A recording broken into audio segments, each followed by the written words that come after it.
साथियों नमस्कार। राजस्थान लोक सेवा आयोग द्वारा आयोजित प्रथम श्रेणी भर्ती परीक्षा हेतु महत्वपूर्ण प्रश्नावली में आपका हार्दिक स्वागत है। पहला प्रश्न इस प्रकार है, स्वराज पार्टी की स्थापना कब हुई? प्रश्न है, स्वराज पार्टी की स्थापना कब हुई?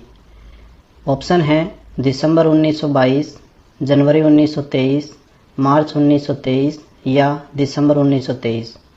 साथियों, इसका उत्तर है जनवरी 1923। दोस्तों, स्वराज पार्टी की स्थापना 1 जनवरी 1923 को लोक बंधु चित्तरंजन दास व मोतीलाल नेहरू द्वारा की गई। इसके अध्यक्ष चित्तरंजन दास थे और सचिव मोतीलाल नेहरू थे। इस पार्टी का जो पूरा नाम था वह था कांग्रेस खिलाफत स्वराज पार्टी तथा इसका प्रथम अधिवेशन मार्च 1923 में इलाहाबाद में हुआ। दूसरे प्रश्न की तरफ चलते हैं। लेख मैं नास्तिक क्यों हूँ किसके द्वारा लिखा गया था? प्रश्न है, लेख मैं नास्तिक क्यों हूँ लिखा गया था। ऑप्शन है रास बिहारी बोस द्वारा, भगत सिंह द्वारा, सुभाष चंद्र बोस द्वारा या चंद्रशेखर आजाद द्वारा। उत्तर है भगत सिंह द्वारा। साथियों, मैं नास्तिक क्यों हूँ यह लेख भगत सिंह द्वारा लिखा गया था और यह जो लेख है लाहौर सेंट्रल जेल में कैद के दौरान लिखा गया था, क्योंकि जो भगत सिंह जी थे वो अपने जो ईश्वर हैं उनके विमुख हो गए थे। तो इनके किसी मित्र ने जो कि इनके साथ कैद में थे, उन्होंने कहा था कि आपकी जो ये प्रसिद्धि है इसके घमंड के कारण आप जो है ईश्वर से विमुख हो गए हो। इसके टिप्पणी के कारण इन्होंने यह लेख लिखा था, जो कि पहली बार 27 सितंबर 1931 को लाहौर से छपने वाले अखबार दी पीपल में प्रकाशित हुआ। तीसरा प्रश्न इस प्रकार है, निम्नलिखित में से किनके सुझाव पर दयानंद सरस्वती ने सार्वजनिक भाषणों में संस्कृत के स्थान पर हिंदी का प्रयोग करना प्रारंभ किया? निम्नलिखित में से किनके सुझाव पर दयानंद सरस्वती ने सार्वजनिक भाषणों में संस्कृत के स्थान पर हिंदी का प्रयोग करना प्रारंभ किया? ऑप्शन है केशव चंद्र सेन, अक्षय कुमार दत्ता, द्वारिका नाथ गांगुली या ईश्वर चंद्र विद्यासागर। उत्तर है केशव चंद्र सेन। साथियों, स्वामी दयानंद सरस्वती जब कलकत्ता गए तो वे बाबू केशव चंद्र सेन के संपर्क में आए। तब से उन्होंने हिंदी में बोलना लिखना तथा जो अधोवस्त्र पहना करते थे संत वेश में, उसके पश्चात यानी कि बाबू केशव चंद्र सेन के संपर्क में आने के पश्चात उन्होंने पूरे वस्त्र पहनना प्रारंभ कर दिया। चौथा प्रश्न है, गुप्त काल का निम्नलिखित में से कौन सा मंदिर मध्य प्रदेश में अवस्थित नहीं है? गुप्त काल का कौन सा मंदिर मध्य प्रदेश में अवस्थित नहीं है? ऑप्शन है भूमरा का शिव मंदिर, नचना कुठार का पार्वती मंदिर, देवगढ़ का दशावतार मंदिर और तिगवा का विष्णु मंदिर। उत्तर है देवगढ़ का दशावतार मंदिर।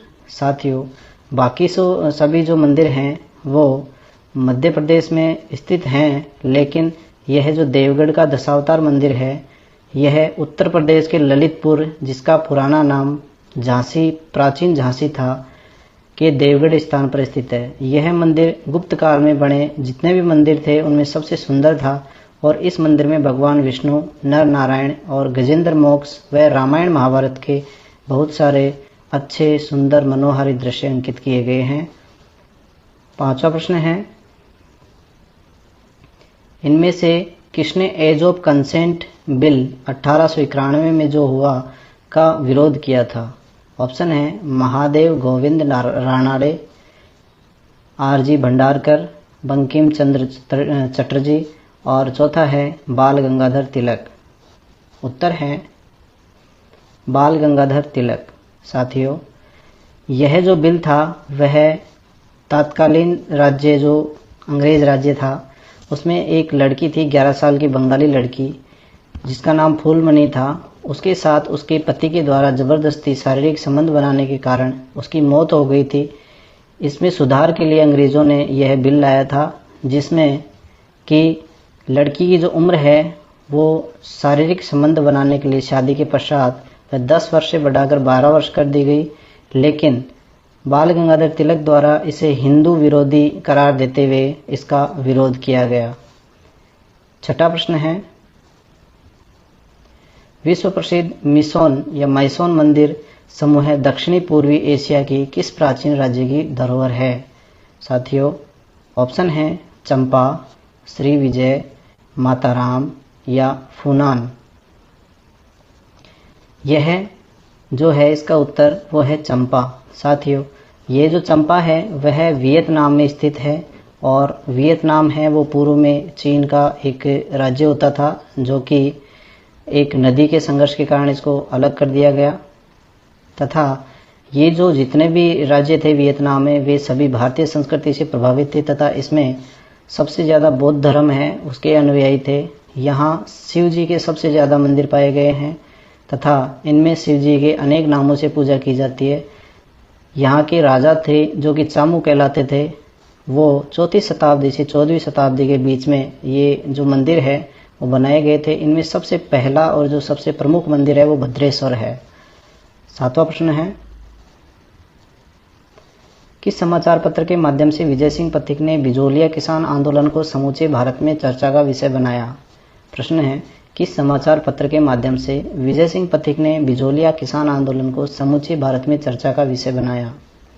ऑप्शन है नवीन राजस्थान, प्रताप, तरुण राजस्थान, युगांतर।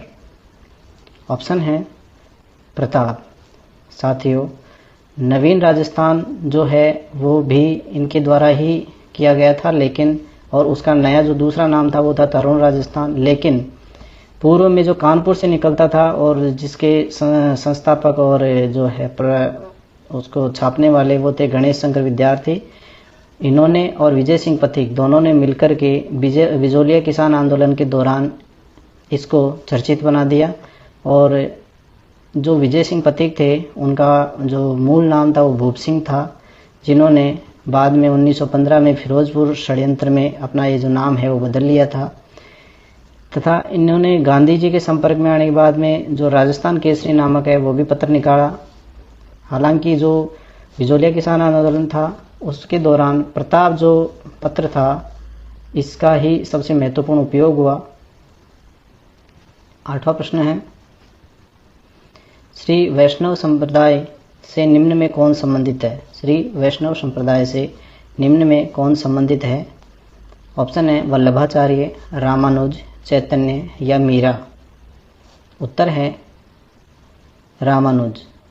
साथियों, रामानुज जिनका जन्म 1017 में हुआ और मृत्यु 1137, जो कि वैष्णव संप्रदाय से संबंधित थे और जिन्होंने विशिष्ट अद्वैत वेदांत दर्शन का प्रतिपादन किया। रामानुजाचार्य की स्मृति में 5 फरवरी वर्तमान में जो है लेटेस्ट है 5 फरवरी 2022 बसंत पंचमी के दिन हैदराबाद में समता प्रतिमा जिसकी की ऊंचाई 216 फीट है का अनावरण किया गया है। 9वां प्रश्न है, अकबर ने किसको शिष्टमंडल का अंतिम नेतृत्व करने के लिए प्रताप के पास भेजा ताकि वह शांतिपूर्वक अधीनता स्वीकार कर सके? बहुत मोस्ट इंपॉर्टेंट क्वेश्चन है, बार बार पूछा जाता है। ऑप्शन है जलाल खां, टोडरमल, भगवान दास, मान सिंह। इसे याद करने का सभी को पता है, एक ही तरीका है जमा भट्ट। तो हमें इसका जो उत्तर है वो है टोडरमल। साथियों, अकबर ने महाराणा प्रताप के साथ शांति वार्ता के सर्वप्रथम जलाल खां कोरची को, दूसरे नंबर पर मान सिंह को, तीसरे नंबर पर भगवान दास को तथा अंतिम चौथे नंबर पर टोडरमल को भेजा था, जिसके पश्चात 18 जून 1576 को हल्दीघाटी का युद्ध हुआ, जिसका नेतृत्व करता आमेर के राजा मान सिंह प्रथम थे।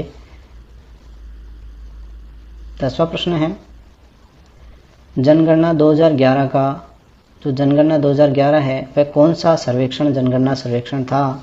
यानी जनगणना 2011 कौन सा जनगणना सर्वेक्षण था? ऑप्शन है 13वां, 14वां, 15वां या 16वां। उत्तर है 15वां। साथियों, भारत की यह 15वीं जनगणना है जो कि 1 मई 2010 से शुरू हुई थी तथा इसके आयुक्त शिव चंद्रमौली थे।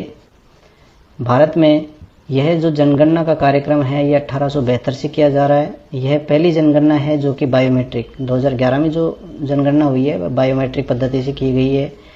भारत की संविधान की 7वीं अनुसूची की क्रम संख्या 69 पर यह अंकित है तथा जनगणना संगठन केंद्रीय गृह मंत्रालय के अधीन कार्य करता है और इसके उच्चतम अधिकारी भारत का महापंजीयक एवं जनगणना आयुक्त होता है। साथियों, ये जो प्रश्न है ये प्रथम श्रेणी भर्ती परीक्षा के पूर्व पेपर में से उद्धृत किए हुए हैं तथा ये प्रश्न ऐसे हैं जो कि बार बार सभी परीक्षाओं में पूछे गए हैं, इसलिए इन्हें विशेष रूप से देखें। आगे आने वाली सीरीजों में जो भी आपकी श्रृंखलाएं आएंगी प्रश्नों की वो इसी प्रकार से बनाई जा रही हैं, जिससे काफ़ी क्वेश्चन ऐसे होते हैं जो रिपीट होते रहते हैं, जिनका अध्ययन हम नहीं कर पाते हैं। तो हमें जो है आपका सहयोग चाहिए। जो भी हमारा जो चैनल है उसे सब्सक्राइब करें, लाइक करें और शेयर करें। Thanks for watching. धन्यवाद।